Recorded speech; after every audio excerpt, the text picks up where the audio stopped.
జమ్మూ కశ్మీర్లోని పహల్గామ్లో పాకిస్తాన్ ప్రేరేపిత ఉగ్రవాదుల దాడి అనంతరం భారత్, పాక్ మధ్య ఉద్రిక్తతలు చెలరేగాయి. అనంతరం భారత సైన్యం చేపట్టిన ఆపరేషన్ సింధూర్ తర్వాత ఇరు దేశాల మధ్య యుద్ధ మేఘాలు కమ్ముకున్నాయి.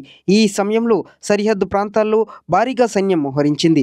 ఉద్రిక్తతల నేపథ్యంలో సరిహద్దు గ్రామాల ప్రజలు బిక్కుబిక్కుమంటూ కొద్ది రోజుల పాటు గడిపారు. అయితే ఇలాంటి సమయంలో ఓ 10 ఏళ్ల బాలుడు చూపిన ధైర్య సాహసాలు ఎందరికో స్ఫూర్తిగా నిలిచాయి. ఉద్రిక్త పరిస్థితుల సమయంలో సరిహద్దు గ్రామాల్లోని సామాన్యులు ఇళ్ల నుండి బయటకు రావడానికి భయపడ్డారు. కానీ పంజాబ్, ఫిరోజ్పూర్ జిల్లాకు చెందిన 10 ఏళ్ల శ్రవణ్ సింగ్ మాత్రం సైనికులకు సహాయం చేసేందుకు ధైర్యంగా బయటకు వచ్చాడు. పంజాబ్లోని సరిహద్దు గ్రామమైన తారావలిలో ఆపరేషన్ సింధూర్ సమయంలో సైన్యం భారీగా మోహరించింది.